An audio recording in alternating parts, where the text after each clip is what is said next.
जय हिंद मेरे प्यारे दोस्तों। आपका अपना channel reading time A satisfactory solution of GK में एक बार फिर से आप लोग का स्वागत करते हैं। तो आज जो हम लोग बिहार शिक्षक भर्ती का जो सीरीज हम लोग चला रहे थे उसी का सेट नंबर आज 2 देखने वाले हैं। तो चलिए आज का पहला क्वेश्चन देखते हैं कि आज का पहला क्वेश्चन क्या है। तो आज का पहला क्वेश्चन कह रहा है कि ग्रीनएक्स किससे संबंधित है। ग्रीनएक्स जो है वह वर्ड जो है ग्रीनएक्स किससे संबंधित है। तो ये आपका हो जाएगा BSE से है। किससे संबंधित है? BSE से संबंधित है। अगला नेक्स्ट क्वेश्चन कर रहा है कि आदि मानव ने सर्वप्रथम क्या सीखा था।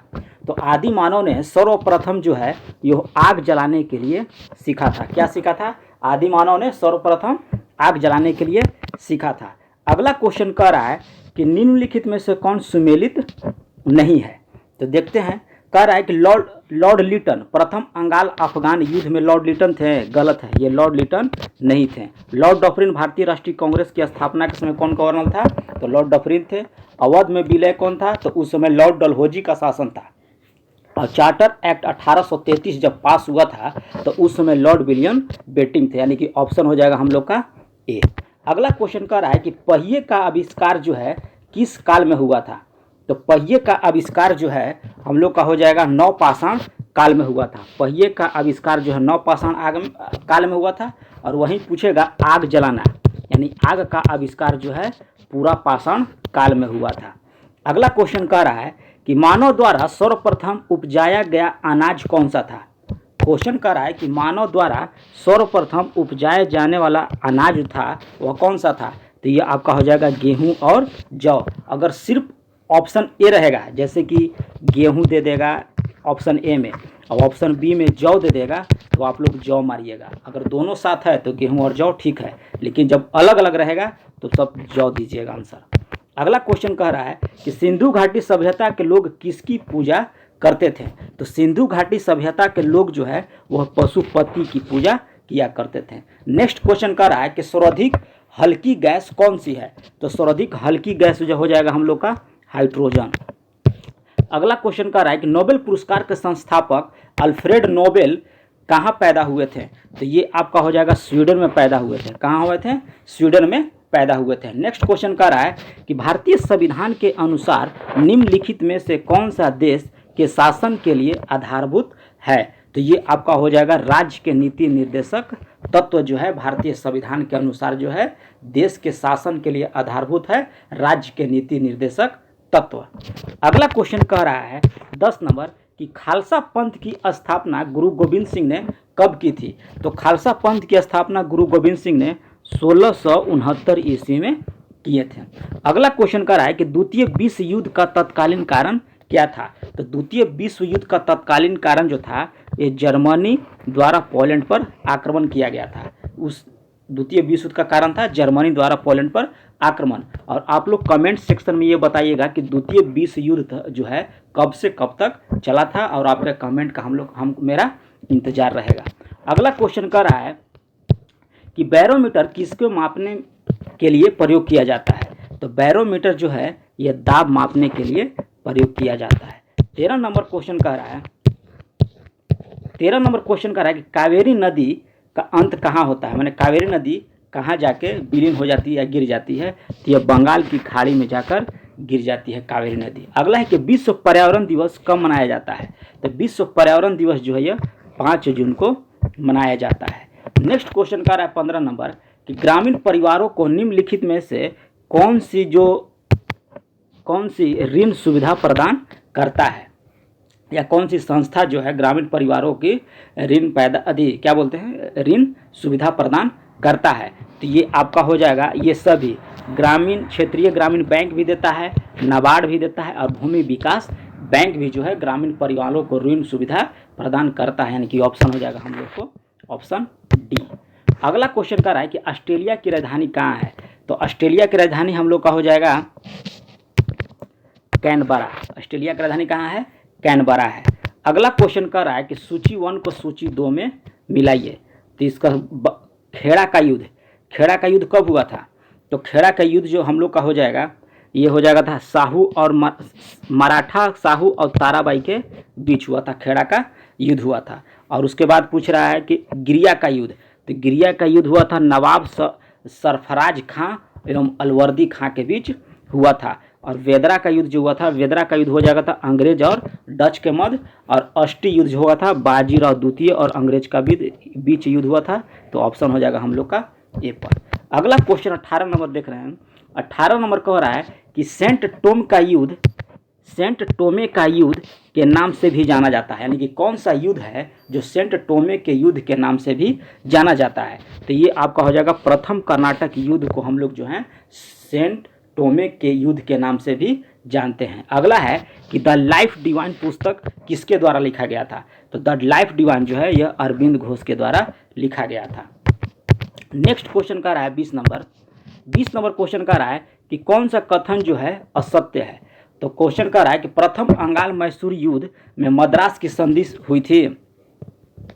बिल्कुल सही कह रहा है कि प्रथम अंगाल मैसूर युद्ध जो हुआ था वह मद्रास के संधि हुई थी। दूसरा कह रहा है कि द्वितीय अंगाल मैसूर जो मैंगलोर की संधि के तहत हुई थी। तो ये भी सही क्वेश्चन कह रहा है कि द्वितीय अंगाल मैसूर जो है मैंगलोर की संधि के तहत समाप्त हुआ था।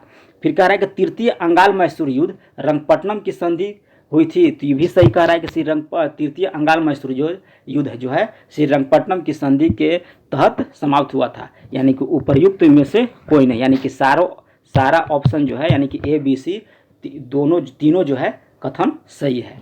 अगला क्वेश्चन कह रहा है कि जमशेदपुर किस नदी के किनारे अवस्थित है। तो जमशेदपुर जो है यह स्वर्ण रेखा नदी के किनारे स्थित है।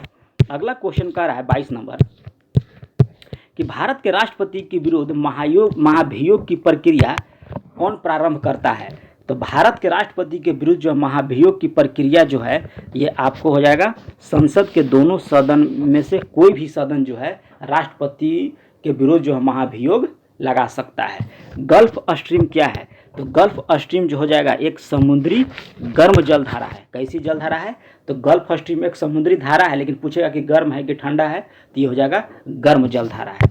अगला क्वेश्चन कह रहा है कि भारत का परमाणविक समय किस स्थान का स्थानीय समय है। भारत का परमाणविक समय जो है किस स्थान का स्थानीय समय है। तो ये इलाहाबाद के नैनी के पास से गुजरती है। अगला क्वेश्चन कह रहा है कि किस ग्रह का कोई उपग्रह नहीं है। तो कौन सा हो जाएगा इसका ग्रह का। तो ये हो जाएगा आपका बुध, एक होता है शुक्र, यानी कि बुध और शुक्र का कोई उपग्रह नहीं है। और यह याद रखिएगा कि यह विपरीत दिशा में भी चक्र लगाता है। अगला है कि गारो किस जनजाति कहाँ की है। तो गारो जो हो जाएगा आप लोग का हो जाएगा मेघालय की। गारो जनजाति किस राज्य की है। तो मेघालय की है। अगला है कि चकमा शरणार्थी किस देश से संबंधित है। तो चकमा शरणार्थी जो है ये बांग्लादेश से संबंधित है। अगला क्वेश्चन कह रहा है कि भारत में केंद्र शासित प्रदेशों की संख्या कितनी है। तो भारत में अभी जो है प्रेजेंट में 8 केंद्र शासित प्रदेश हैं। अगला क्वेश्चन कह रहा है कि कौन सी नदी जो है डेल्टा नहीं बनाती है। तो डेल्टा नहीं बनाने वाली नदी कौन सी है। तप्ती नदी है। तप्ती नदी जो है डेल्टा नहीं बनाती है। एक याद रखिएगा इसका ट्रिक है कि जो भी नदी जो है बंगाल की खाड़ी में गिरती है वो सारी नदियां हैं जो डेल्टा बनाती है, और जो बंगाल की खाड़ी में नहीं गिरती हैं वो डेल्टा नदी नहीं बनाती बल्कि वो एस्चुरी बनाती है। अगला क्वेश्चन कह रहा है कि अधिकांश भारतीय वन कैसा है, यानी कि अधिकांश भारत में जो वन हैं वो किस प्रकार के हैं। तो ये पतझड़ वन है। भारत में अधिकांश जो वन है वो पतझड़ वन है। अगला है कि प्लासी का युद्ध किस नदी के किनारे हुआ था। प्लासी का युद्ध किस नदी के किनारे हुआ था। तो ये आपका हो जाएगा भागीरथी नदी के किनारे हुआ था। अगला है कि विश्व में महादेशों की संख्या कितनी है। तो विश्व में महादेशों की संख्या जो हो जाएगा 7 है। कितनी है 7 है। अगला क्वेश्चन कर रहा है कि शिक्षा के अधिकार को भारत के संविधान में मूल अधिकारों में किस संशोधन के द्वारा जोड़ा गया था। तो शिक्षा का अधिकार जोड़ा गया था 86वां संविधान संशोधन 2002 ईस्वी के द्वारा जोड़ा गया था। अगला क्वेश्चन कह रहा है, अगला हम लोग को देखते हैं 34 नंबर क्वेश्चन कह रहा है कि भारत में गेहूं का में उत्पादन में अग्रणी राज्य कौन सा है। तो भारत में गेहूं के उत्पादन में अग्रणी राज्य जो हो जाएगा अभी प्रेजेंट में हो जाएगा आपका उत्तर प्रदेश है। ये बदलते रहता है, तो आप लोग हर समय जब भी एग्जाम देने जाइए तो उससे पहले आंकड़ा देख लीजिए कि गेहूं के उत्पादन में अभी प्रेजेंट में कौन है, चावल का कौन है, मकई का कौन है, ये सब जरूरी है। तो अभी प्रेजेंट में जो है वो उत्तर प्रदेश है। अगला क्वेश्चन कह रहा है कि निम्नलिखित में से कौन सा अधिकार जो है भारतीय संविधान के अंतर्गत मूल अधिकारों में शामिल नहीं किया गया है। तो मूल अधिकारों में सूचना का अधिकार जो है यह मूल अधिकारों में शामिल नहीं किया गया है, यानी कि सूचना का अधिकार इसी को आरटीआई कहते हैं। अब ये 2005 में से है। अगला क्वेश्चन कह रहा है कि निम्नलिखित में से कौन सा कथन सत्य है, कथन सत्य को चुने। तो इसका देखते हैं कि वन में क्या कह रहा है कि वन में कि इलाहाबाद की संधि से अंग्रेजों को बंगाल, बिहार तथा उड़ीसा के दीवानी अधिकार प्राप्त हो गया था। बिल्कुल सही कह रहा है। फिर कह रहा है कि 1813 ईस्वी के पश्चात अंग्रेज ने एक तरफा मुक्त व्यापार की नीति अपनाई थी। ये भी बिल्कुल कथन सही है। फिर कह रहा है कि 1756 से 1812 ईस्वी तक के काल को व्यापारिक सूची का काल कहा जाता है। ये भी कथन सही है। और फिर कह रहा है कि अस्थायी बंदोबस्त तत्कालीन ब्रिटिश भारत की कुल भूमि के 19% पर लागू था। ये भी सही, यानी कि ऑप्शन हो जाएगा हम लोग का एप्पल। अगला क्वेश्चन कह रहा है 37 नंबर कि कौन सी जो है रबी फसल नहीं है। तो रबी फसल में आपका क्या हो जाएगा, मूंगफली जो है रबी फसल नहीं है, जबकि गेहूँ, तिलहन, चना ये सब जो है रबी फसल में आती है। रिएक्टर स्केल से मापा जाता है। तो रिएक्टर स्केल से जो है भूकंप की तीव्रता मापा जाता है। अगला क्वेश्चन कह रहा है कि त्रिपिटक किस धार्मिक ग्रंथ है, यानी किसका धार्मिक ग्रंथ है। तो ये हो जाएगा आपका बौद्धों का। त्रिपिटक जो है बौद्धों का धार्मिक ग्रंथ है। वही अगला क्वेश्चन हम लोग का 40 नंबर कह रहा है कि प्रति इकाई क्षेत्र में जीवित पौधे, जंतु, सूक्ष्म जीव आदि के सकल भार की मात्रा को संबोधित किया जाता है। तो ये किया जाता है आपको बायोमास के माध्यम से। किसके माध्यम से, बायोमास के माध्यम से। अगला क्वेश्चन कह रहा है 41 नंबर कि एन एक्टर्स जर्नी किसकी आत्मकथा है। तो ये आपका हो जाएगा सैयद जाफरी की आत्मकथा है एन एक्टर्स जर्नी। अगला क्वेश्चन हम लोग देखते हैं 42 नंबर कि विभिन्न राजनीतिक दलों की स्वीकृति राष्ट्रीय पार्टी अथवा प्रादेशिक पार्टी के रूप में कौन प्रदान करता है। तो ये आपका हो जाएगा चुनाव आयोग। चुनाव आयोग जो है राष्ट्रीय पार्टी अथवा प्रादेशिक पार्टी के रूप में मान्यता देता है और मान्यता छीनता है, यानी कि जितना भी चुनाव का जो चुनाव होता है, चाहे विधानसभा का हो चाहे लोकसभा का हो, ये सब जो है चुनाव आयोग के माध्यम से किया जाता है। अगला है कि दूध में कौन सी विटामिन नहीं पाई जाती है। तो दूध में क्या पूछ रहा है कि विटामिन नहीं पाई जाती है। तो विटामिन सी जो है नहीं पाई जाती है। अब विटामिन सी के कारण क्या होता है, स्कर्वी रोग होता है। क्या होता है, स्कर्वी रोग होता है। विटामिन के होता है खून का थक्का जमना। विटामिन ए जो होता है ये होता है जो नहीं दिखता है, यानी कि आँख से संबंधित है विटामिन ए। अब विटामिन बी जो होता है बेरी होता है। 44 नंबर क्वेश्चन कह रहा है कि मानव में कितने गुणसूत्र पाए जाते हैं। तो मानव में जो है 46 गुणसूत्र पाए जाते हैं, या 23 जोड़ी भी कहीं देगा। 23 जोड़ी गुणसूत्र पाए जाते हैं। अगला है कि आलू का कौन सा भाग जो है खाया जाता है। तो आलू का जो हम लोग खाते हैं वो खाते हैं तना। आलू का खाया जाना भाग जो क्या होता है, तना होता है। वही मूंगफली कह रहे हैं, ये सॉरी मूली कहेगा तो मूली का हम लोग जड़ खाते हैं। मूली हो जाएगा जड़, आलू हो जाएगा तना। शीतल पेय बनाने के लिए कौन सी गैस जो है प्रयोग की जाती है। तो ये किया जाता है आपका शीतल पेय में कार्बन डाइऑक्साइड प्रयोग किया जाता है। अगला है कि प्राणियों के लिए कौन सी गैस आवश्यक है। तो प्राणियों के लिए गैस जो होता है ये हो जाएगा ऑक्सीजन। अगला क्वेश्चन है कि विटामिन डी सबसे अधिक कहाँ पाया जाता है। तो विटामिन डी है जो सबसे अधिक सूर्य के प्रकाश में पाया जाता है। अगला क्वेश्चन कह रहा है कि कौन से प्राणियों में बाह्य कान पाए जाते हैं। तो ये आपका हो जाएगा मानव में जो है बाह्य कान पाए जाते हैं। वही 50 नंबर क्वेश्चन कह रहा है कि किसी तत्व की परमाणु संख्या 2 है। किस तत्व की परमाणु संख्या 2 है। तो ये आपका हो जाएगा हीलियम। किसका है, हीलियम। हाइड्रोजन का कितना हो जाएगा 1, कार्बन का हो जाएगा 6। अगला क्वेश्चन कह रहा है कि मनुष्य के शरीर में कितनी हड्डियां पाई जाती है। तो ये पाया जाता है 206।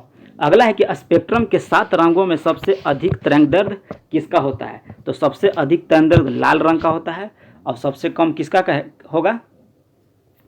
सबसे जो कम होता है वो आप लोग कमेंट सेक्शन में लिख के बताइएगा कि सबसे कम किसका होता है। सबसे अधिक तो लाल का होता है, लेकिन सबसे कम आप लोग बताइएगा। अगला क्वेश्चन कह रहा है कि मांसपेशियों में किस द्रव के एकत्रित होने से थकावट महसूस होती है? तो ये आपका हो जाएगा लैक्टिक एसिड, यानी कि लैक्टिक अम्ल के जमाव से एकत्रित होने से मांसपेशियों में थकावट महसूस होती है। अगला क्वेश्चन कह रहा है कि भारत में घाटे की वित्तीय व्यवस्था किसके संदर्भ में संसाधनों को बढ़ाने के लिए उपयोग की जाती है? तो ये आपका किया जाता है सार्वजनिक ऋण चुकाने के लिए किया जाता है। अगला क्वेश्चन कह रहा है कि सौरमंडल की आकृति कैसा है? तो सौरमंडल की आकृति जो हो जाएगा एक अंडाकार है। सौरमंडल की आकृति कैसा है?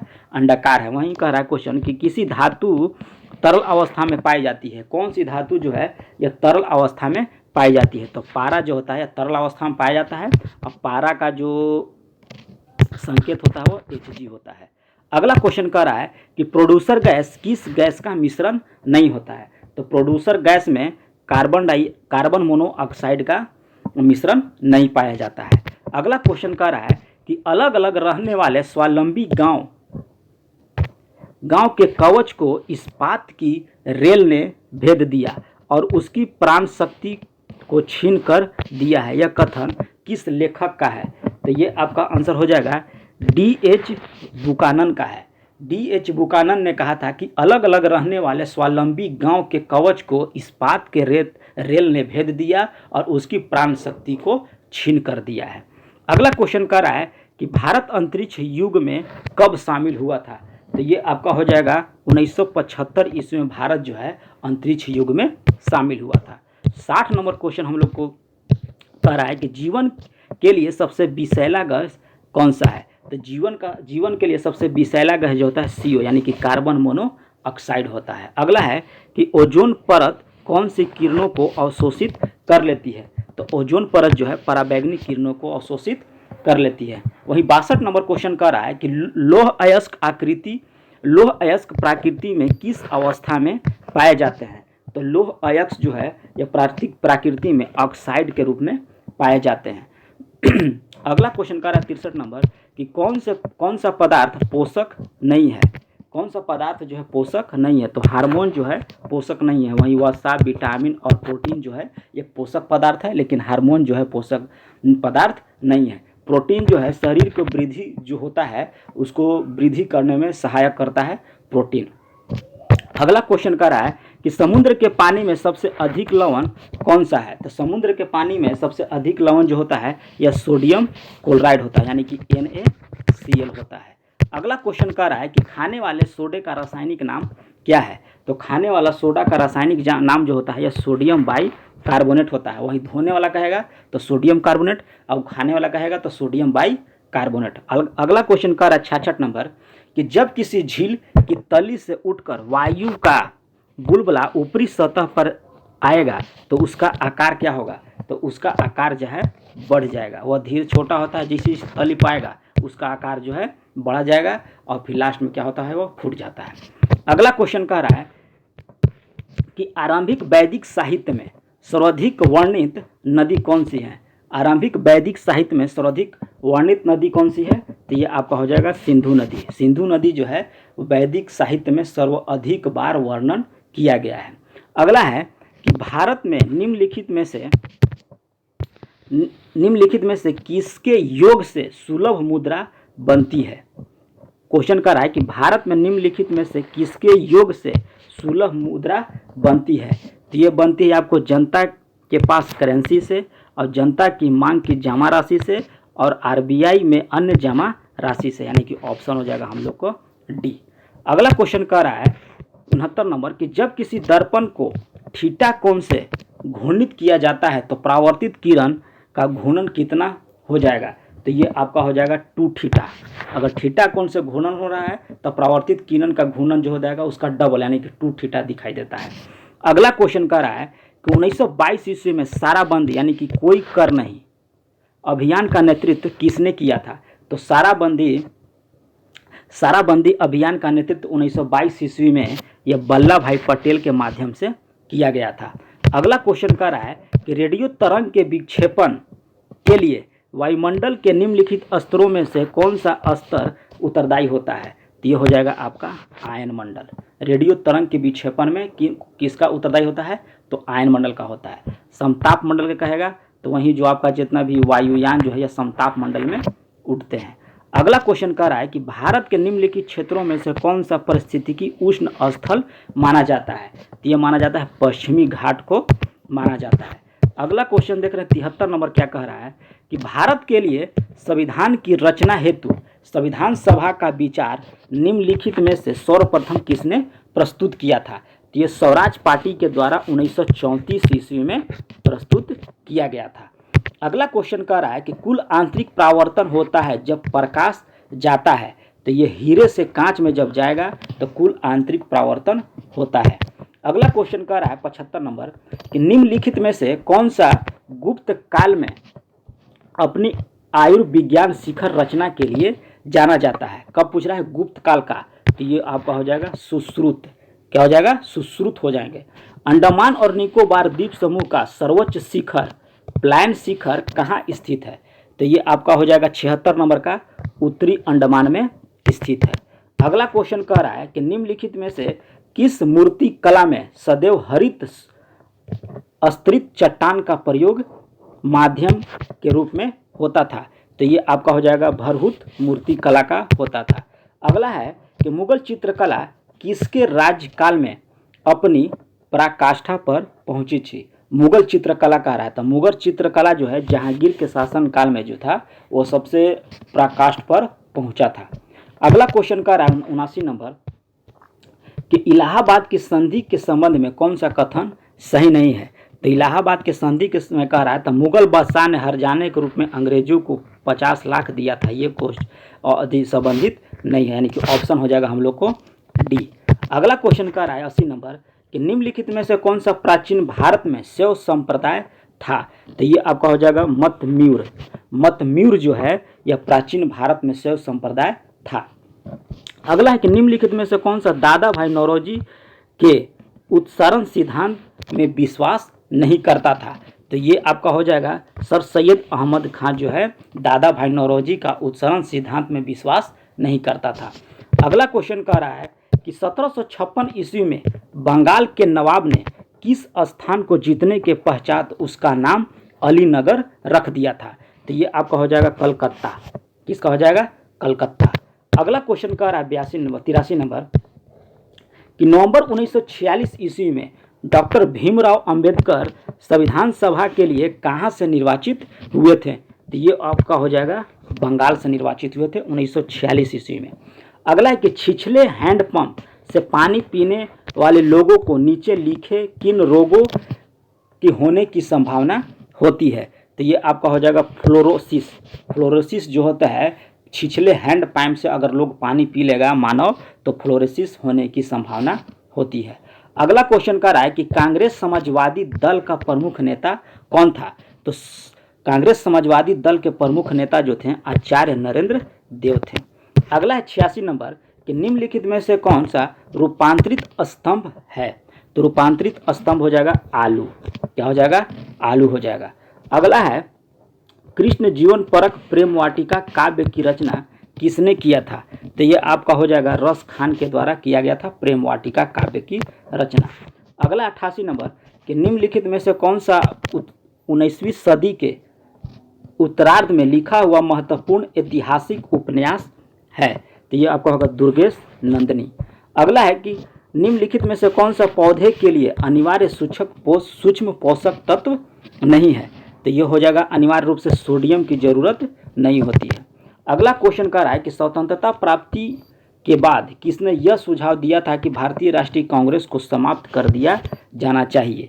तो ये आपका हो जाएगा महात्मा गांधी ने कहा था कि स्वतंत्रता के बाद कहा था कि सुझाव दिया था कि भारतीय राष्ट्रीय कांग्रेस को समाप्त कर दिया जाना चाहिए। अगला है कि महादेव गोविंद रानाडे ने कब भारतीय राष्ट्रीय सामाजिक सम्मेलन का गठन किया था?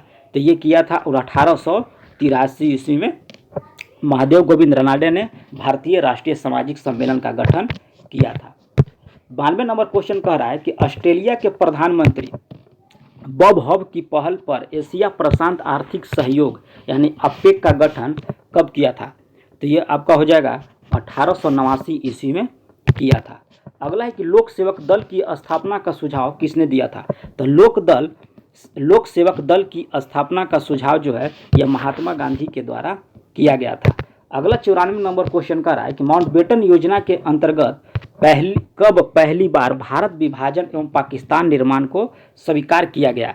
तो ये आपका किया गया 3 जून 1947 ईस्वी को किया गया था। 95 नंबर क्वेश्चन है कि सूची 1 को सूची 2 में मिलाइए। तो मेगा फूड पार्क की स्थापना कब की गई थी? तो ये आपका किया गया था 2008 ईस्वी में। मेगा फूड पार्क की स्थापना 2008 ईस्वी में। राष्ट्रीय खाद्य मिशन की स्थापना जो हुआ था यह 2007 ईस्वी में। और दीनदयाल ग्राम ज्योति योजना जो हुआ था 2015 में। और प्रधानमंत्री फसल बीमा योजना 2016 में। दीनदयाल ग्राम ज्योति योजना 2015, प्रधानमंत्री फसल बीमा योजना 2016 इसमें की ऑप्शन हो जाएगा ए। अगला क्वेश्चन कर रहा है कि निम्नलिखित में से कौन से प्रथम यूरोपीय व्यक्ति था जिसने भूक्षेत्र अर्जित करने के उद्देश्य से भारतीय राजाओं के झगड़े में भाग लेने की नीति आरंभ किया था? तो ये आपका हो जाएगा डुप्ले एक ऐसा व्यक्ति था जिसे भारत में राजाओं को झगड़े भी कराता था और उसमें भाग भी लेता था और नीति अपनाता था। अगला क्वेश्चन का 97 नंबर कि प्लासी के युद्ध के संबंध में कौन सा कथन जो है यह सत्य है? किसका कह रहा है? प्लासी के युद्ध में। तो ये आपका हो जाएगा कि इस युद्ध में नवाब की ओर से मीर जाफर तथा राय दुर्लभ की सेनाओं ने भाग नहीं लिया था। ये बिल्कुल सही कह रहा है। फिर कह रहा है कि नवाब की ओर से मोहनलाल और मीर मर्दान के अधीनता वाली एक छोटी सेना ने ही युद्ध में भाग लिया था। यह भी सही है। फिर बोल रहा है कि इस युद्ध में नवाब ने 500 लोग मारे गए थे। ये भी सही, यानी कि ऑप्शन हो जाएगा बी। अगला है 98 नंबर कि the anarchical and revolutionary crime act 1919 को सामान्य बोलचाल में क्या कहा जाता है? तो ये आपका रॉलेट एक्ट कहा जाता है। अगला क्वेश्चन का 99 नंबर कि कौन सी घटना बंगाल की द्वितीय क्रांति के नाम से भी जाना जाता है? तो ये जाना जाता है 1760 ईस्वी के मीर कासिम के नवाब बनने का। अगला है कि मध्यकालीन भारत में मनसबदारी प्रथा खास तौर पर किसके लिए चालू की गई थी? तो मनसबदारी प्रथा जो है साफ सुथरा प्रशासन हेतु चलाई गई थी। तो ये रहा आज हम लोग का 100 क्वेश्चन का सेट। तो कितना नंबर आया कमेंट में ज़रूर लिखिएगा। हाँ, और सेट जरूर लगाइएगा, क्योंकि यहाँ डेली जो है आप लोग का शिक्षक भर्ती जो होने वाला है उसका डेली एक प्रैक्टिस सेट 100 क्वेश्चन का दिया जाता है। तो चैनल पर पहली बार होंगे तो सब्सक्राइब कर लीजिएगा और कमेंट में ज़रूर लिखिएगा कि आप लोग का ये सेट जो है कैसा लग रहा है, कितना नंबर आया, और शेयर ज़रूर कीजिएगा और सब्सक्राइब चैनल को कर लीजिएगा और बेल आइकन को भी दबा लीजिएगा। तो मिलते हैं नेक्स्ट वीडियो में, तब तक के लिए धन्यवाद।